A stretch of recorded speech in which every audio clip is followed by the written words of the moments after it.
The screaming child in the background. You're good. Can you guys hear her? Yeah.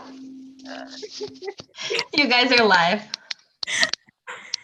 All right, everyone. Thank you for being here tonight, joining us for Teal Table Talks. My name My name is Asia Brown. I'm the Director of Judicial Affairs at Mount San Jacinto College. We're gathered today to talk about with some industry experts with some issues around sexual harassment, sexual violence, making a report, how to make a report, and what jobs in this field look like. That's a question that I get a lot from students. So I have some special guests here today that are going to kind of walk you through what they do, their impact on that process. Holly, we'll start with you. I'll let you introduce yourself and then we'll go to Sasha. Hi, I'm Holly. I am the Program Manager of Crisis-Based Services at the Center Against Sexual Assault, and I'm also an Associate Marriage and Family Therapist there as well. Hi, everybody. My name is Sasha Cogdill. I am the institution advocate over at the Riverside Area Rape Crisis Center. We provide advocacy services for students over at the Menifee Valley College. And we also advocate for students during Title IX investigations, and we provide counseling services to students over there as well. All right, Alicia? Hi, I'm Alicia. I'm a senior criminalist at the California Department of Justice Crime Lab in Riverside. Okay. And Jennifer? Hi, I'm Jennifer, and I'm also a senior criminalist at the Riverside County Department of Justice at the Crime Lab. Okay, awesome. First, I just want to thank you all for the work that you do. It's so important, whether you're in the crime lab or you're dealing directly with the reporters and survivors. I just want to take a moment to thank you. This work can be a little bit heavy, right? Or at least that's the impression that the world gets. So I would just like to take a moment and ask you to walk us through what a typical day in your job looks like. We'll start with Jennifer, and then we'll go to Sasha, then Alicia, and then Holly. Well, okay, so a typical day in the laboratory can vary. At times we are in the laboratory, or I'm in the laboratory doing actual analysis on items of evidence, and that could range from everything from a sexual assault kit to almost anything you can think of, a weapon, so a knife, a gun, a table lamp, a bicycle. I mean, it really just depends upon the situation of the crime. So that could be a typical day. We also have to write reports. So I could be at my desk writing reports, taking notes, things of that sort. When the court system was open, that was also could be consistent of a typical day with testifying in court. I also participate in some crime scenes, so that could be a part of my day as well. So a typical day does vary, but for the most part, I'm in the lab doing analysis on various items of evidence. Awesome, thank you. So hi, so I don't really know what a typical day looks like in the office because it is a crisis center, and so things change day to day. What I can say is in regards to the services that we provide, so we provide counseling to survivors and their loved ones when they come into the agency, or with coronavirus, over the phone. We also do outreach within the community. So we have community ed that goes out and does presentations with high schoolers, with elementary schoolers, to spread awareness and start these conversations about sexual violence and boundaries and healthy relationships and consent from a very early age. And then we also do outreach and presentations with college students. So that's sort of what the day-to-day office work looks like. But then when we have crisis situations come up, like let's say if someone goes out to the hospital, we send out volunteers out to the hospital to advocate for survivors of sexual assault, to inform them of their rights, to inform them of what the process is going to be like. So that way they are able to make informed decisions when they interact with law officers, and also when they interact with the forensic medical staff. So again, it's sort of, everything changes. We work really hard to communicate with each other, so we provide the best comprehensive care to our advocates, both in the moment and also in regards to follow-up services. Okay. Alicia? I would probably say, I mean, Jennifer and I work at the same place, so I would say the same thing. It varies day to day. Most of the time examining evidence in the lab, but also writing reports at the desk. And yeah, that's about it. Okay. Holly? Can I just say ditto to Sasha?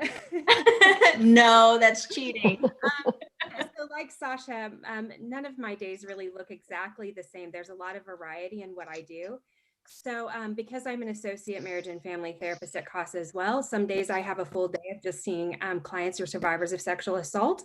But I'm also the program manager of campus-based services. So I oversee everything that we do in both school districts. So that's Hemet and San Jacinto school districts, and then as well at the college. So there might be a day where I'm just seeing clients, or there might be a day where I'm seeing clients, but I'm also going out and helping with our empowerment groups. We also do compassion fatigue with our teachers, or it might be responding to MSJC if a survivor has come forward to help advocate for them. So it's really, what I really love about what I do is that there's a lot of variety. No day ever looks the same. And like what Sasha was saying, sometimes we can be in the office and get a crisis come in, or somebody who was assaulted who now wants somebody to disclose to, or wants counseling services. And so then that kind of shifts our day as well. And so no day really looks the same. They all look so very different. Sometimes I could be at the school, sometimes I can be in the office, sometimes I'll be at MSJC helping with events like we're doing right now. Awesome. Hi, Yvonne. Thanks for joining us. I'm going to have you introduce yourself really quickly. Just talk about your work and then what a typical day in your job looks like. Yep, you're on mute though. No worries. The joys of There Zoom. you are. All right. Now I can hear you. I'm so sorry. No I worries. could Thanks for not joining find us. that link anywhere. Okay. And it doesn't help that I'm at home. So anyway, so I'm sorry, what was your question? Just introduce yourself to our viewers and give us kind of a rundown of what you do, and you can morph it with our first question, which was, what is a typical day in your job look like? Oh, okay. So I am Yvonne Bennett. I'm the program manager for the Sexual Assault and Forensic Evaluation Clinic at Riverside University Health System Medical Center in Moreno Valley. I have a team of 6 full-time nurses and 2 per diem nurses, and we do forensic exams for a variety of different types of survivors, ranging in age from 0 to over 100. And different types of victimization. So anything from domestic violence, child abuse, sexual assault, strangulation. We also do straight assault exams. For example, if somebody's assaulted by a stranger, we can do those types of exams. The goal of our exams is not to treat medically. That's the job of the emergency room. What we do is document history of what has occurred, and then take pictures and document any injuries if there are any. We create a report for the law enforcement. We give it to them, and then my nurses also can testify in court as experts or as eyewitnesses. And yeah, so it's a program that we see typically about 350 patients a year throughout the variety of different types of exams that we do. Awesome. There is no typical day, unfortunately, especially not now, but you know, a lot of what we do is basically waiting for patients to come to us. And hopefully they do reach out and do actually come to us. Okay, that's actually an amazing segue into what I want to ask you on next. Just for a little bit of insight into my role. Like I said, I'm the director of judicial affairs at Jacinto College. So students come to me when they have a Title IX complaint. So if there has been an instance of sexual violence, sexual harassment, stalking, discrimination, anything that falls under Title IX that violates one of their protected identities, I'm the one who, in a student case, would take that report and coordinate the investigation, as well as connect them to their institutional advocate, either Holly in at San Jacinto campus, or Terry would be their person, or Sasha at the Menifee Valley campus. And it's the same for me. There's no typical day. There's no typical case. I meet from all walks of life who have had a gamut of experiences. And so each thing is a little different. But what I like to tell students is, when you come into my office, nothing can surprise me. There's nothing you can say that has happened that will shock me or cause me to judge you in any way, or, that will make me feel uncomfortable. Your story is yours to tell, and I respect your experiences. I'm just here to help. So I wanted to ask you all, this will be for, I'll ask Holly first, and then Sasha and Yvonne, you can both chime in. If you could tell a survivor what it's going to be like when they meet you or someone from your team, what would you say to them if they had that question? Well, I would first just really want them to know that I'm there as a support person. And so I'm there to support them in whatever that looks like for them. Mm-hmm. Sasha? What I would say is, I would introduce myself, and I would let them know, like, look, there's no right or wrong answer. It's not black and white. It's what feels best for you and what works best for you in your healing journey. And we are here to support you and look into all various different kinds of options that are available to you, because ultimately, you are going to know what works best for you in your circumstances right now.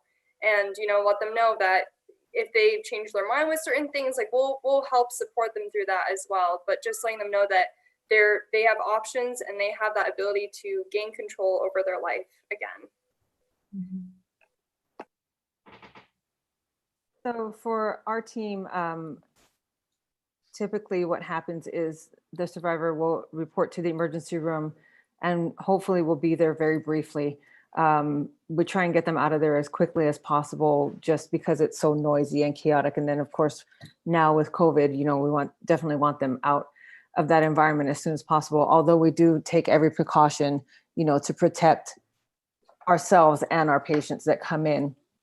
So just know that if they do come to the emergency room during this time, we are protecting them as well as ourselves. So typically what happens is they get a very brief triage and, sorry, my dog had the zoomies, a brief triage and registration. Then we take them to our exam room. Currently, we're doing our exams in the Child Advocacy Center in the lower level of the hospital, but normally we are in a private room on the third floor. We try and make sure that the survivor is comfortable. We call for advocacy. We have them see a social worker. A typical patient will screen them for things like HIV, syphilis, pregnancy. We do a pregnancy test. We offer medications to prevent pregnancy, to prevent 4 different types of diseases. 5 if you include HIV. We try and keep strict confidentiality so that if, say, our survivor is 17, we make sure that if the parents try and get their medical records, that they don't see that they were ever seen by us. That's very important to us. Typically, they can be there from anywhere from 2 to 3, sometimes 4 hours, depending on what all we have to do. HIV medication does slow the process down, so it can take a little while longer. So that is one thing. The exam itself doesn't take very long. The exam itself usually takes anywhere from half an hour to 45 minutes, depending on how much evidence we have to collect. It's all the stuff leading up to it that takes a long time. So the interview and making sure that, we have medical stability, making sure they see a social worker, they have to see the pharmacist, we have to draw blood, things like that can slow things down. So, but our goal is to get the patient, the survivor out as soon as possible, because, nobody wants to be stuck in the hospital, even though we're not in the emergency room, nobody really wants to be there any longer than they have to be. So we try and minimize the time that they have to spend in the hospital. And then we do a follow-up, just like Advocacy does as well. So we'll follow up in 2 weeks with a phone call just to see how they're doing, if they need anything, if they were able to tolerate their medications, things like that. Awesome, thank you. Alicia, Jen, you guys have a little bit of a different perspective than the other three of us in terms of, when you come into contact with your part of the process, right? So if you could speak to the folks on the other side, what is something that you wish that maybe reporters knew about what you do?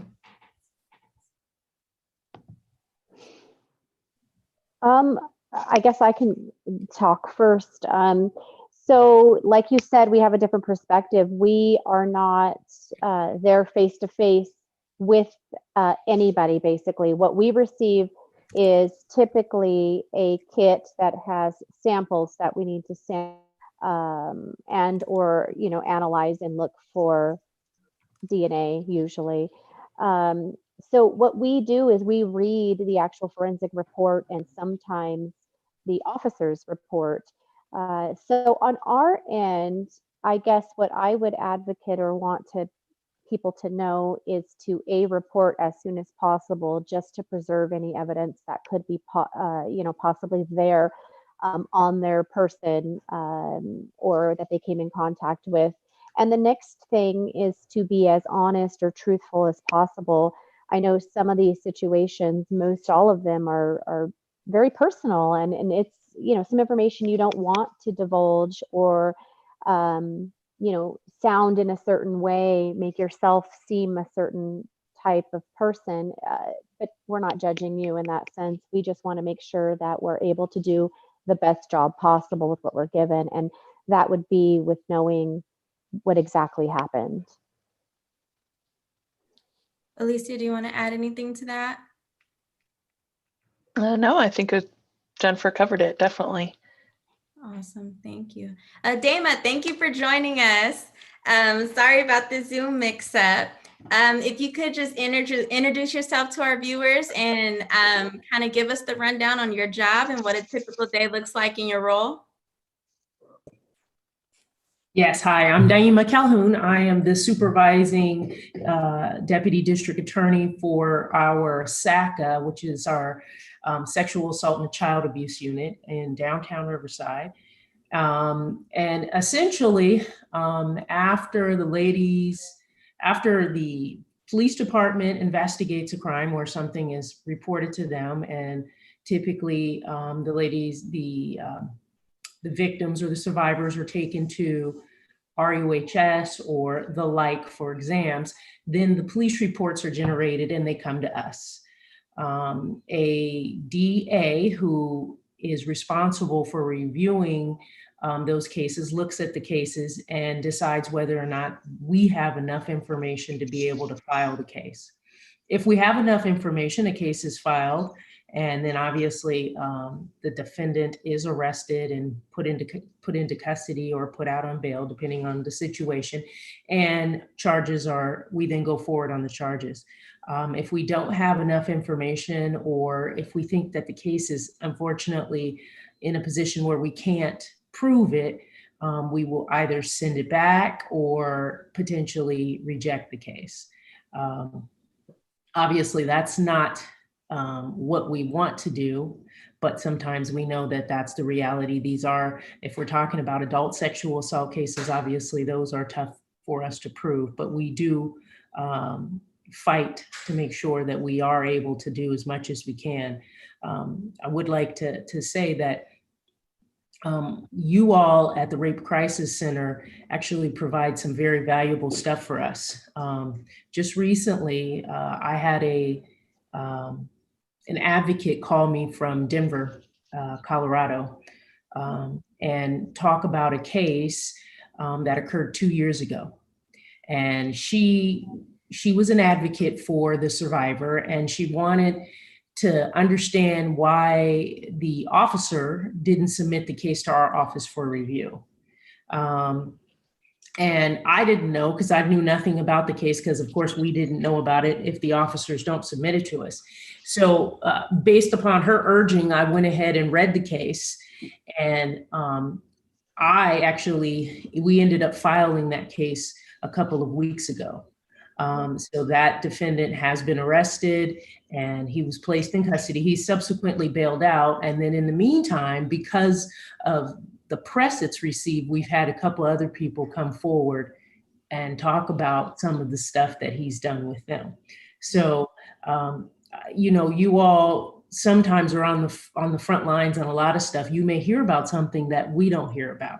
And luckily, this advocate from Denver basically advocated for that particular survivor, and now that case is filed. So, I thought about that just this past week because it's come up, and we've had a couple other issues come up with regard to that in the press. But that shows you how important advocacy is. So. Is there something that you wish that reporters knew about your part of the job?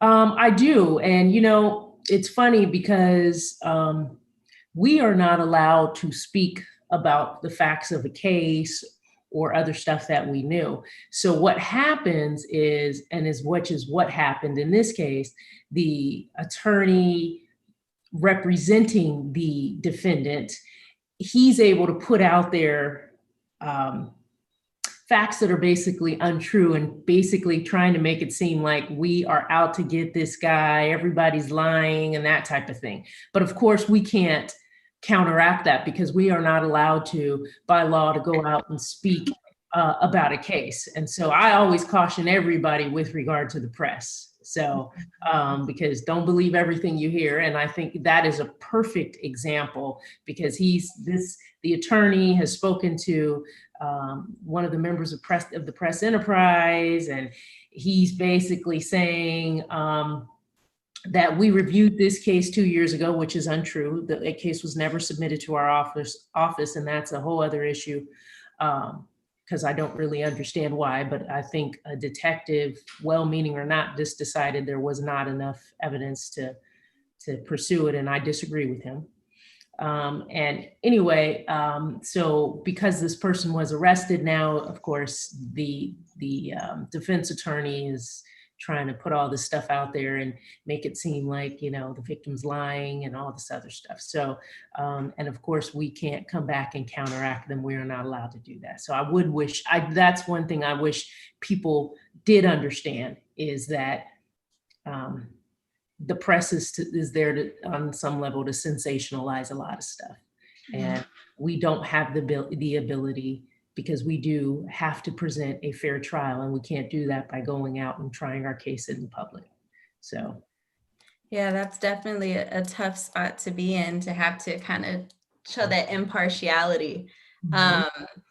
And I think each of our roles in their own way are very difficult to kind of maintain a balance, right? So Holly, I'm gonna ask you first. What brought you to this work? Did you wake up at 10 years old saying, you know what, I think I'm gonna work for CASA? How did we get here? No, well, first, I'm a survivor myself. But when I actually moved to this community in about 2007, I knew that I wanted to do something and be a part of my community, that I wanted to make a difference, but I didn't know what that was. So I looked around for nonprofits and volunteer opportunities that I could do, and I came across CASA. And I saw the work that they did, and I thought that was pretty amazing. So I started off in 2007 or 2008 as an advocate. And so I did that for many years. I was an advocate. And then whenever I went back for my master's degree and I was looking for an internship site, I ended up going to CASA to do my internship site, and then became an associate there, an associate MFT. And so, yeah, they've been stuck with me for a really long time. I was wanting to be a part of my community and seeing what they did as an organization and how much they made a difference in our community. Mm-hmm. Because all the services that they provided for survivors, and everything is completely free. And just knowing that there's organizations out there that do so much for people where it doesn't cost anything. That was a pretty big deal for me. Yvonne, what about you? How did you come to do the work that you do? Oh, I sort of, it's going to sound strange, but I kind of stumbled into this type of nursing. My sister at the time in 2007 was the liaison between CPS and what was then called the Center of Excellence for Abuse Services at Riverside University, or RCRMC at the time. So she was, and she was one of the first forensic interviewers in the county. And so I came to visit her at the hospital because I lived up the road and we were going to go for a walk. And she introduced me to the woman who was running the department at the time. And she instantly offered me a job. And I was like, no, I'm an ICU nurse. I don't know anything about, the vagina and things like that. So no, I'm good. And then the more I started thinking about it, I had been an ICU nurse for probably 10 years by that time. And I just thought, it would be challenging. It would be something different. And so I decided to give it a try because, as an ICU nurse, I could have easily gone back to, in fact, I did go back to ICU nursing for a short period of time. But I just thought it would be a challenge. And now I know that chance encounter was fate. I mean, I found my passion in nursing, and because I also have my law degree, I think it's the perfect combination of law and nursing. It was like the education that I got was made for this kind of position. Mm-hmm. And I just can't speak highly enough of the multidisciplinary team that we have in this county and how well we work together. I listen to other counties speak about their MDTs, and I'm saddened that they don't have the teamwork that we have in this county. So I just want to commend everybody on this call for being the team that we are. Thank you for that. I'm director of judicial affairs. First of all, I didn't even know that student services at a college was a career path. I'm a first generation college student. So when I found out about it, my initial thought was, oh, so this is a way to be in college for the rest of your life. Everybody talks about these being the most fun years. I'm like, this can just go on forever. And that's how I got on this path. But I never thought that I would be in student conduct, Title IX coordinator. Folks have asked me, like, how do you deal with that all day? You see all the things that are not in the brochure, like the problems that students are going through that folks don't want to talk about. But for me, it gives me an opportunity to kind of provide people with this holistic moment where it could be a turning point in their lives, whether they're the reporting or the accused, right? And so same as Yvonne, I kind of stumbled into my thing. But Alicia, what about you? How did you find yourself in the lab? I was always good at science. And so I think I was probably in high school and Silence of the Lambs came out. I wanted to be an FBI agent. And then I thought, no, I don't want, it seems like too much running and too much work. So I somehow stumbled upon forensic science. And at that time, there were just maybe a couple like small schools that were offering a major in that. And so my parents had told me, don't major in something minor. So I just ended up going to college and getting a degree in biology. And then I went for a year of graduate school in criminalistics. But then that was on the East Coast, and I had been on the East Coast for 5 years. So I wanted to come back, and then I happened to get a job here in California at the crime lab. And I never finished my master's. Hey, it's never too late. We're all stuck at home, no time like the present, right? We're busy at work. Sasha? Me? Uh-huh. I've always been really passionate about human rights and about social change. And I think when I went to college at UC Riverside, I took a lot of classes with genders and sexuality and with women's studies. And I got really involved in going out to marches and protests and really making, like a big commotion about issues that were happening in the world. And as soon as I graduated, I knew that I wanted to go in some kind of career path that focused on human rights issues, but I wasn't exactly sure how to go about that until I saw the volunteer opportunity over at RERCC, and I went over to it, and I just felt like an instant click, like this is it, this is what I want to do. I want to be there on the front lines of change. I want to see this person move from crisis to recovery, and I just want to be a part of, you know, making them know that they're not alone in this. And I think that's so important when it comes to supporting survivors of sexual assault, is just letting them know that their story and their voices matter. And so being a part of that has been so life-changing to me. And I think one of the reasons why I love my job as the institution advocate and going out to colleges and doing presentations and connecting with students is really showing that, you know, when you're in this transitionary point of life, you know, trying to figure out like what I can do in this world, what can I do to improve our communities, it's just great to be able to show this volunteer opportunity and let them know that this is out there. Like, you can actively make a difference in the world around you, and it's right here at your fingertips. So I really love that about my job, and yeah, it all clicked. It was great. That's awesome. What about you, Jen? And then we'll go to you, Dima.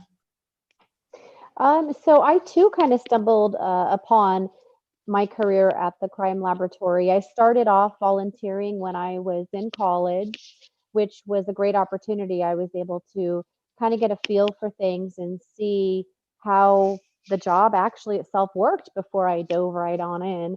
So then I was able to get a position, and it worked for me. I've always been like a crime series buff, whether it's on TV or reading books, ever since I was a little girl. So it just kind of seemed natural path. Like Alicia said, I enjoyed science and math, so it was kind of a natural progression. Cool. For me, I was actually forced into this position. I know that sounds crazy. I've been a prosecutor now for 21 years, and my primary focus has always been gangs and homicide. So I've been doing homicides for the last few years. And then I went into management in the last, I don't know, couple of years. And I have always thought that the unit that I supervise, that I currently supervise, which is the sexual assault and child abuse unit, was the most important unit in our office, even more important than the homicide unit. But I wanted nothing to do with it, because we don't just deal with the adult sexual assault, we deal with kids, and primarily that's what we have. So kids that are very badly sexually assaulted, abused, physically and sexually. And then obviously we also deal with adult sexual assault, but it is a rough thing to read, to see. It causes us to lose sleep. So you have to be a special person to want to hear about that and read about that all day, right? So that, of course, I tell people this all the time. I go to autopsies. I could see 40 dead gangbangers and eat a meal. But these kids are rough. So so when they called me up to tell me that they wanted me to supervise this unit, because I've been always a pretty aggressive prosecutor, I take this job very seriously, and I am all about trying to make sure victims get justice. So they decided that I would probably be the best person to lead up this unit. And so they called me, and this is how it came across. They said, well, we hate to tell you this because you know you're not going to like it, but you're going to be in charge of the SACA unit. And I cussed a little bit and was a little pissed off, and then I lost some sleep, and then I thought to myself, you know, I have to buck up, because every day I'm reminded of the fact that there are a bunch of little ones who are enduring just absolutely abominable stuff. So if there's ever a case for me to suck it up, this is the case with these cases. So, and I'm starting to, despite the fact that it does cause me at times to be sick and to my stomach just by hearing some of the stuff. I have a passion for it. I'm starting to develop a passion for this, and more than anything, it just pisses me the hell off. So I'm making sure that I hold my team to the highest standards, that we are going to take cases that may not have been taken in the past, and we're going to fight like hell. So if that's the reason that I was put in this unit, then they will get their money's worth out of me. But if you're asking me that if this was my passion before, it wasn't. My passion was murder, homicide, that type of thing. But I think this is quickly becoming something that obviously makes me very passionate. And it, like I said, for lack of a better word, it pisses me the hell off. So.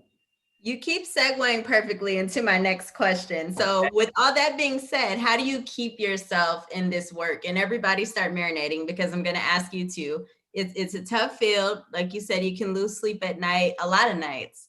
Yeah. Once things are over. So how do you keep doing this work every day?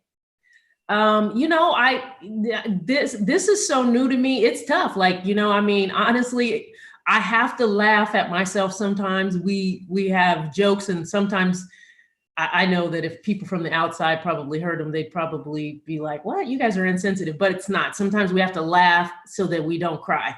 I have a child, and I have convinced myself probably about 6-7 times that she's been touched or something. I'll wake up in the middle of the night because, I'll read something like, hey, it's crazy if you sit there and you read this stuff all day. So, I don't know. I'm gonna see how this plays out. As far as, stuff with the homicide stuff, yeah, that's tough. I mean, I've done death penalty cases. I've done a ton of homicide cases. And those, I think I can kind of desensitize myself a little bit more to, but this one's a little tougher. So obviously you have to have some outlet. And I think you can't take some of this stuff so personal, because if you do, it will eat you up. And I think that obviously I probably need to do a better job of self-care on some of this stuff. But I really don't have an answer for you on that one. Yeah, no, that's fair. I think the part about not taking it personal is very, very important. Holly touched on this a little bit. As a survivor myself, that's something that I have to constantly tap into, checking my own biases, making sure that I'm not, navigating everything back to my story, and really giving each experience the kind of fresh page that it needs. Holly, how do you keep moving forward in your work every day? Well, it's difficult because especially as an advocate, because you go into calls or we get crisis walk-ins and you never know what you're going to get.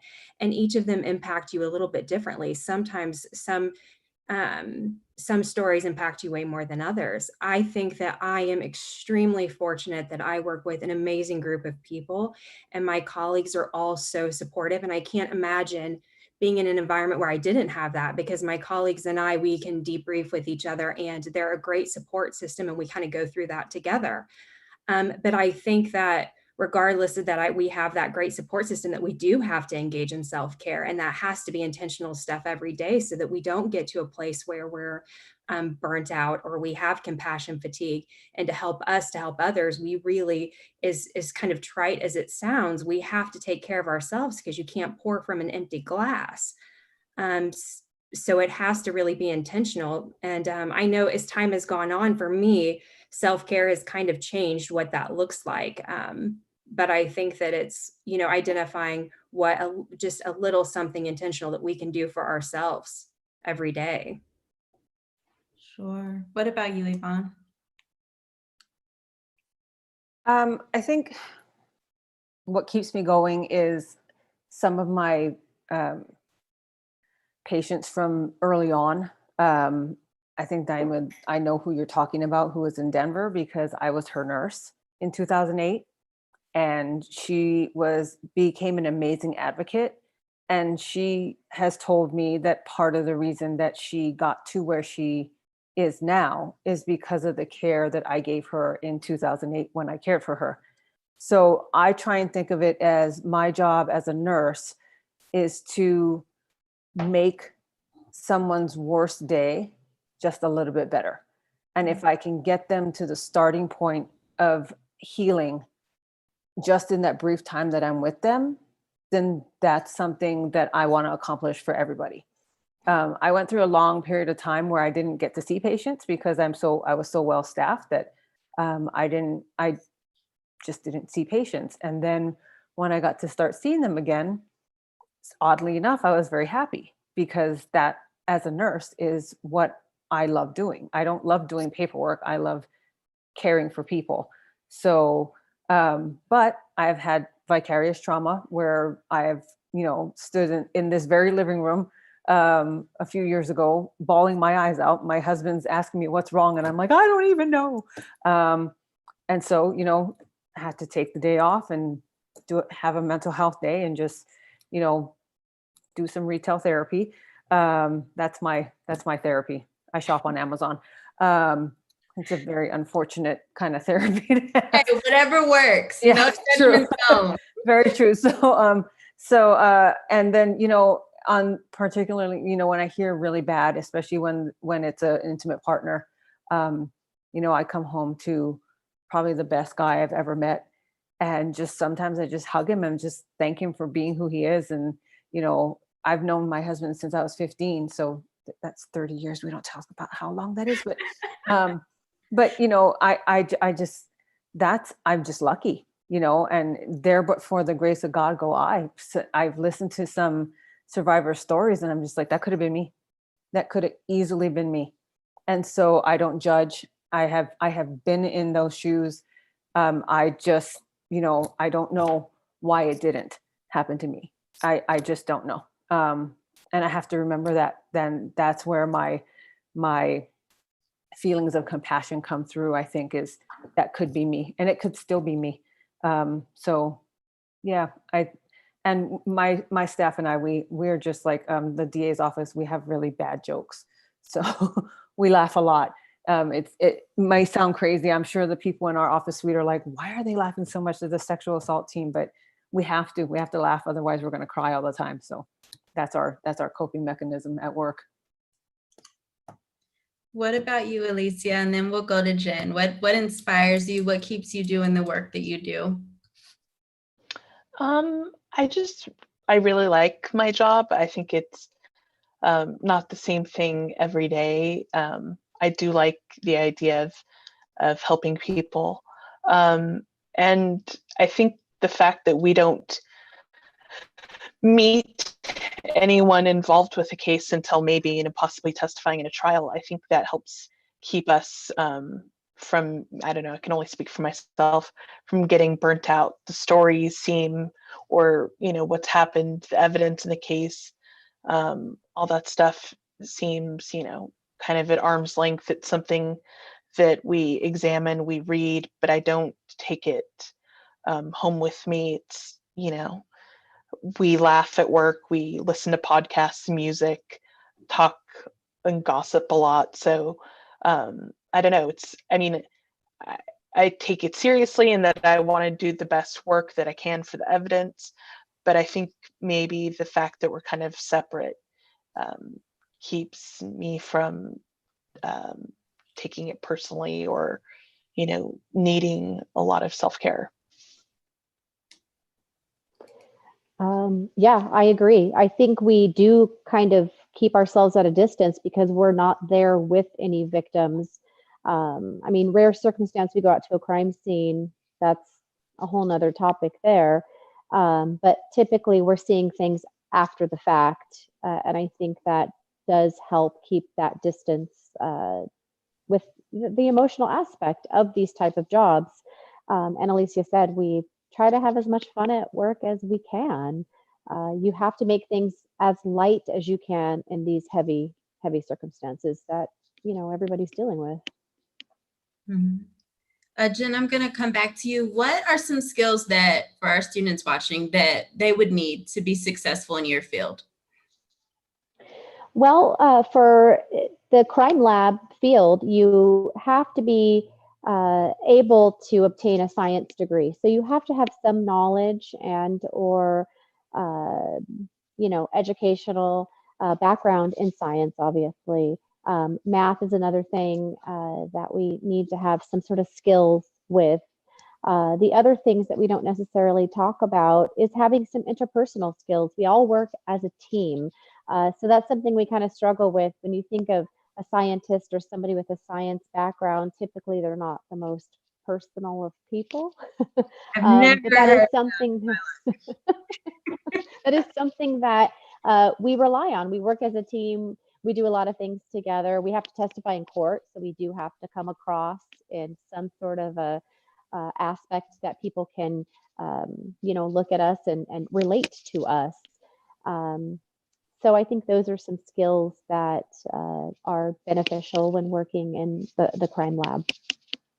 Awesome. Holly, what about you? What kind of coworker are you looking for? What makes a good MFT? Well, I think more about our advocacy side a lot, because that's really where I started, and that's where I feel like is a big foundation of what we do. And what I love about that is that as long as you're 18 years or older, anybody can really become an advocate. And I think it's such a great experience, especially if you want to give back to your community or you want to be a part of your community. And for me, starting off, I was a criminal justice major at one point and then went to psychology, but I think it gives you such a great experience and different dynamic, especially for students who are interested in going in either one of those fields. It gives them an opportunity to kind of have that experience and see if that's something that they really want to pursue. Thank you. Switching gears a little bit here. Some anecdotally things that I've seen, right, are that cases of domestic violence, intimate partner violence, child abuse, things like that are increasing as states go on lockdown, as the COVID crisis continues. Sasha, I'll start with you. What are some available resources for people who may be navigating situations like that at home right now? Right. No, thank you for bringing up that topic. Yeah, so I think what we've been doing is we've been trying to do a lot more outreach on social media to get the information out there. Last month was Sexual Assault Awareness Month. And so we did a lot in talking to, bringing up different kinds of topics about sexual violence, intimate partner violence, and also just laying out the foundations for people to identify what is unhealthy behavior and what is healthy behavior. That way they can begin to understand the signs of maybe if something is becoming a little bit toxic in a relationship. So doing outreach with social media, that's something that we've been doing a lot of.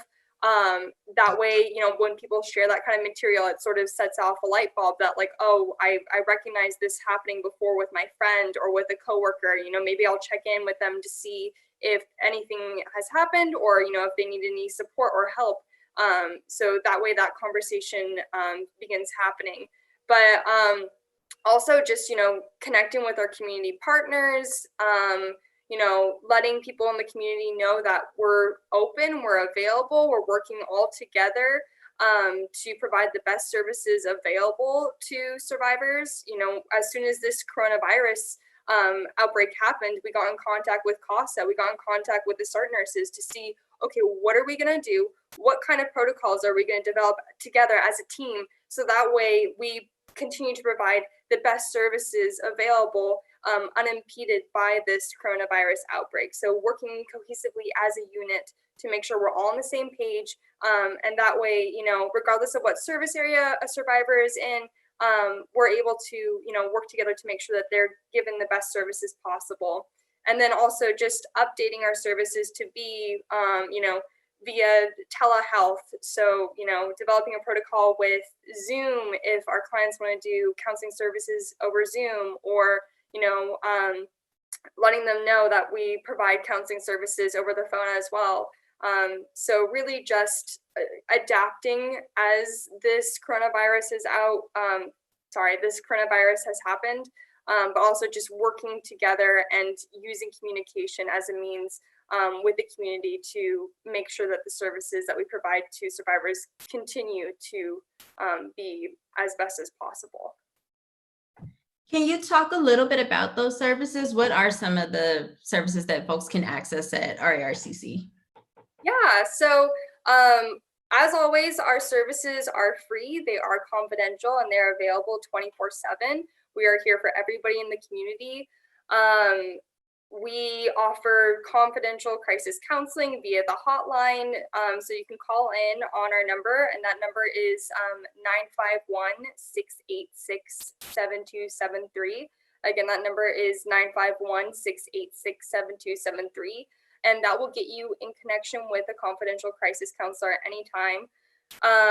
We listen, we support, we can refer you out to various resources if you're calling in about like a shelter, or if you're calling in about different kinds of, let's say if somebody wants to know about reporting versus non-reporting and what options are available to them, we can let them know. If you want to receive a sexual assault examination, this is the route that you would go through if you wanted to make a report via the police.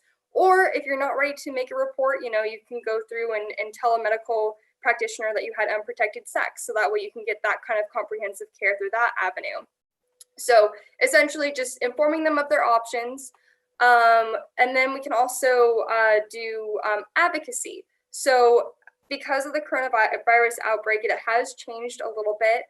Our advocates aren't currently going out to the hospital because, again, we want to limit that kind of contact in those facilities.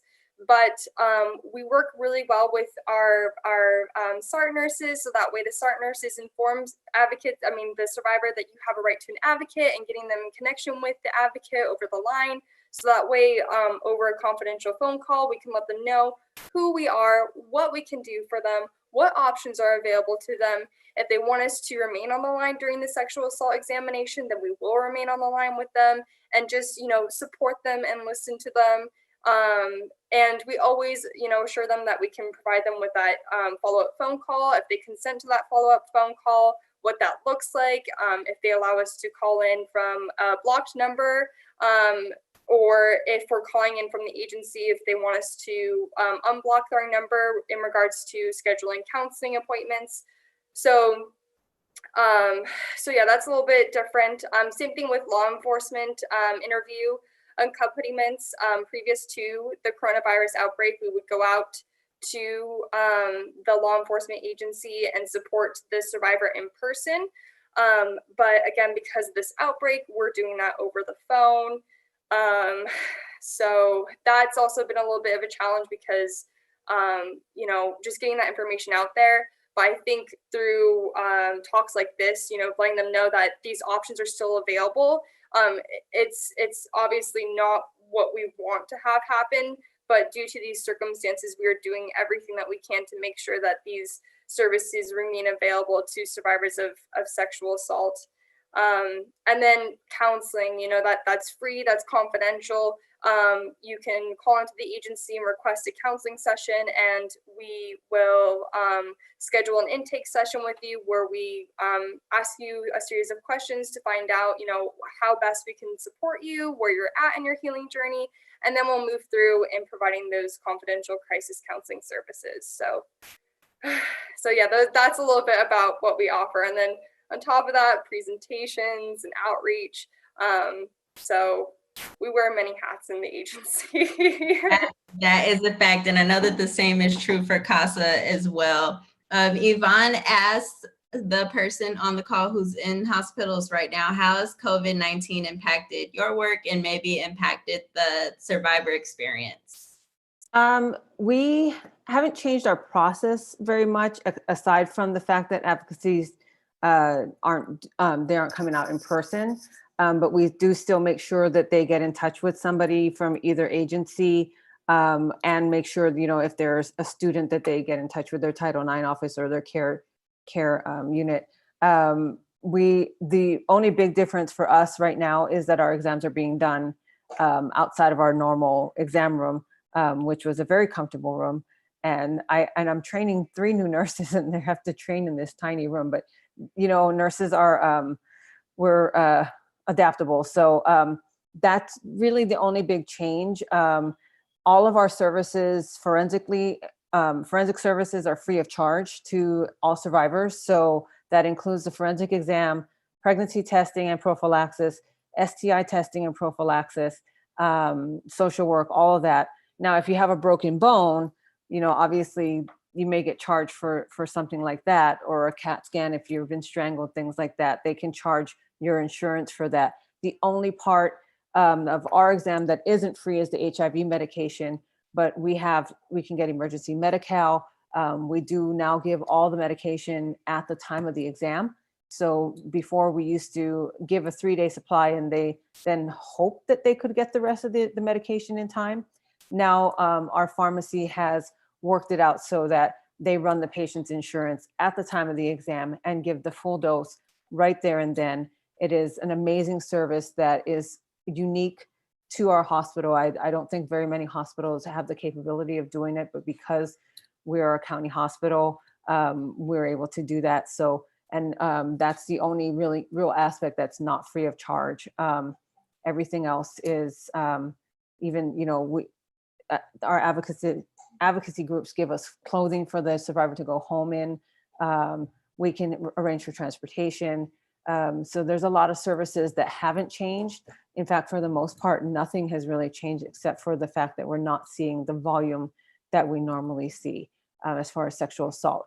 Domestic violence has gone up, but the sexual assaults have gone down. And I don't know if it's a lack of reporting or if it's the fact that people aren't interacting as much. And so therefore sexual assaults aren't happening as much. I'm hoping that it's the latter and not the former, because I'm hoping that people are still reporting if it's happening. But other than that, no real changes for us. Thank you. On that note, Dama, do you have any guiding words or words of wisdom for undocumented individuals who are considering reporting, considering pressing charges? It can be a little bit intimidating, I think, to engage with the law and the justice system as an undocumented person. Can you speak to that at all? Well, I can tell you that the one thing they should know that we encourage them to report. Our focus when they are coming in to report a sexual assault or domestic violence or anything of that nature is not whether or not they're documented. I have not heard of anyone asking them about that, and that certainly does not that doesn't go into any of our calculations when we are deciding to proceed on a prosecution, and it doesn't lessen our fight any. So honestly, I know that exists, and I certainly don't downplay that at all. And I know that there's a fear of police, there's a fear of coming forward and dealing with this system. But I can tell you, at least from our end, that's not even a consideration for us in whether or not they are a victim and whether or not we're going to go forward. So I hope, and one thing that we often do is I'm still on the homicide pager. So what it does give me is when there's a homicide in the county, if I'm on call, I go out to the homicide. I get called out at the same time that the homicide detectives get called out. And I just got called out to one this past week. And I haven't heard them, the officers for that matter, bring that up as a consideration as to whether or not they will fully investigate a case. I haven't heard them ask any witness of that. And I've been going out now for about 10 years. So I would assure them in that manner, but I know that that's tough. That's a tough sell for us, and it's tough to convince them of that. But I truly hope that you'll get the courage to come forward with this, because you don't want to let this type of stuff go. And unfortunately, a lot of people prey on people who they think will not report stuff. And so I know that it's unfortunate that they will tend to be victims of a lot of crimes, just like kids are, because they're scared. And obviously, even as an adult, and if you're undocumented, that may cause you to not report something, or even that idiot, that fool, that person, that defendant may use that against that person and say, well, you can't report because I will tell them that you're undocumented. I can tell you that you're not going to get deported by reporting a rape or any type of assault. And I hope that I'm able to convince someone of that, but I know it's tough. Thank you. Thank you. So last question. I'm not going to take up too much more of you all's night, but Alicia, I'll start with you. If there's a student watching or someone who's thinking about reporting or anyone that you want to speak to right now, if there's a word of advice that you could give them about your career path or, you know, whatever's on your heart right now, what would you say? And Yvonne, we're coming to you next. I would say if you're interested in being a forensic scientist, to stay in school and get a 4-year degree in a science like biology, chemistry, or physics. That's what my mom told me. Stayed in school, did not go into medicine. Backfired a little bit, but I got half the advice. So hopefully she's. Oh, and I would say it's a lot, you know, it's cheaper, less school, and we still get paid a good salary. So it's definitely an alternative to going to medical school. All good sales. What about you, Yvonne? People who are thinking about your career, any words of wisdom? As far as being a nurse, you can't go into it for the money because you'll burn out. You'll find that it's not for you. You have to love science. That to me was the draw. I love science. I love math. I guess I'm a nerd, I guess. But that's not a bad thing.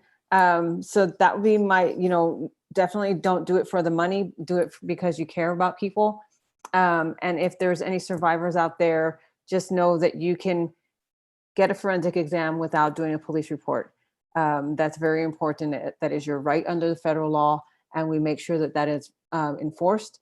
And we do still have to make a police report, but you don't have to talk to the police if you don't want to. So that is something that is an option. You can come straight to the hospital and we can take care of you from there. We don't have to, you don't have to engage with the police at all until you're ready. Thank you. What about you, Jen? Any words of wisdom? Yeah, I would say the same thing as far as staying in school and continuing on with your education. It's always a good thing. Another thing would be if there's any volunteer opportunities available in whatever career path you are interested in, I would take advantage of that. That way you get not just a sneak peek, but a live peek of their day-to-day and what goes on. Also take advantage of your resources too with that. And if you know somebody that does a specific job you're interested in, talk to them about their day in and day out, because it's very different than what you might think and or see on TV or other aspects.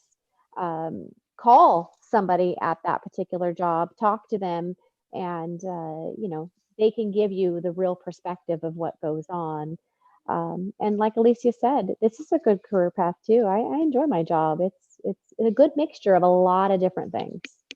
How similar is it to CSI? Because that's what I'm imagining in my head, and I need to know if that's real or not. It's not similar. I mean, obviously, you have many different people in this call that are involved in a particular crime. So we don't all solve that crime together within, a half an hour or an hour. Also, the technology that they have, I wish we had access to some of this stuff. Their mobile van that, can give you the DNA and location of a particular suspect. That's amazing. We don't have that. We deal with the resources that we're given. And it is very, very different. Everything takes so much longer. I think that's good for folks who are going through reporting a crime or, pressing charges. I think that's good for them to know too. So thank you for that. Daima, last words of wisdom for folks considering your career path or for people considering reporting a crime. I would say that if you I would encourage anyone to report a crime, particularly sexual assault, because lots of times when they've done it to you, they've done it to someone else. And you could probably save someone else and maybe even save a life, because sometimes these guys escalate. Okay. As far as my career path, I would tell you that, look, I love my job. Obviously, as an attorney, you could pick something that could make you way more money, but I don't think you get the same type of satisfaction in fighting over money, because that's where obviously you make the big money, is fighting over money. As we do in our job. I think every day we actually deal with real people, which makes it kind of tough because you hear about some very sad stuff that happened. You do lose a little faith in people. You start to know that there are really some evil people in the world, and I think you have to come to terms with that, and I think we have, and it does kind of jade us a little bit on a lot of things. But as far as coming to work every day and seeing different things and hearing about different things, it's exciting. It's challenging. It's intellectually challenging for us. Obviously, it's emotionally challenging on some level. And I find it to be fun for the most part. It does take a lot of hard work to get to this point. Obviously, we had to go through undergrad and then go to law school, take the bar and all that stuff. So it is definitely not for the faint of heart. But if you are willing to put in the work, and that's what I would encourage anyone to do, is put in that work, find something that you love, and then you'll never work a day in your life. And that's what I would say. I would say, if you're in school, stay in school, work as hard as you can, and do your very best, and then go on to find something that that fulfills you and that you like.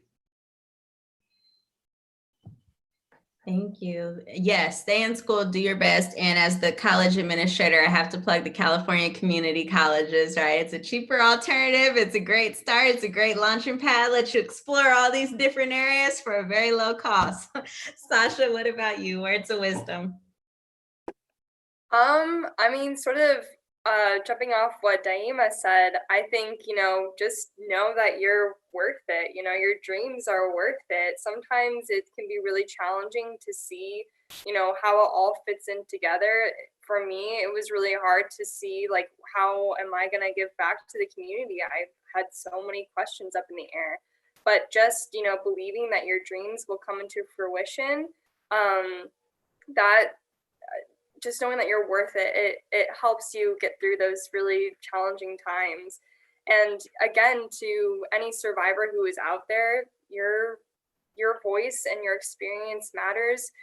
You're not alone. There are resources available to you, and there are people who are here to support you and who believe you and who will help you see all the different kinds of options available to you. So we're here for you, and we'll always be here for you. Thank you so much, Sasha. And Holly, close us out.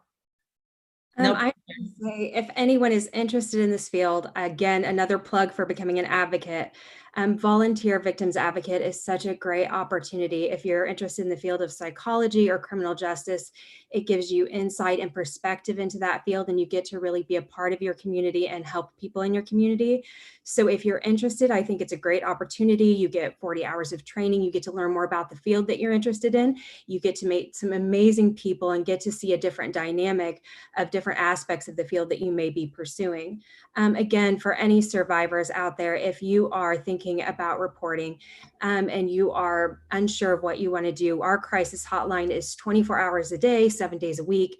You can call at any time, and there's always a victims advocate there who you can speak with. That number is 866-373-8300. Again, please call. There's somebody there if you just need somebody to talk to you. That's night or day, 7 days a week. Thank you. Thank you so much, everyone, for being on this call, for sharing your words of wisdom, for taking time out of your busy lives. I truly appreciate you. I hope that we could do this again. Thank you, everyone watching. Good night. Everyone, please have a wonderful evening. Stay safe. Thank you.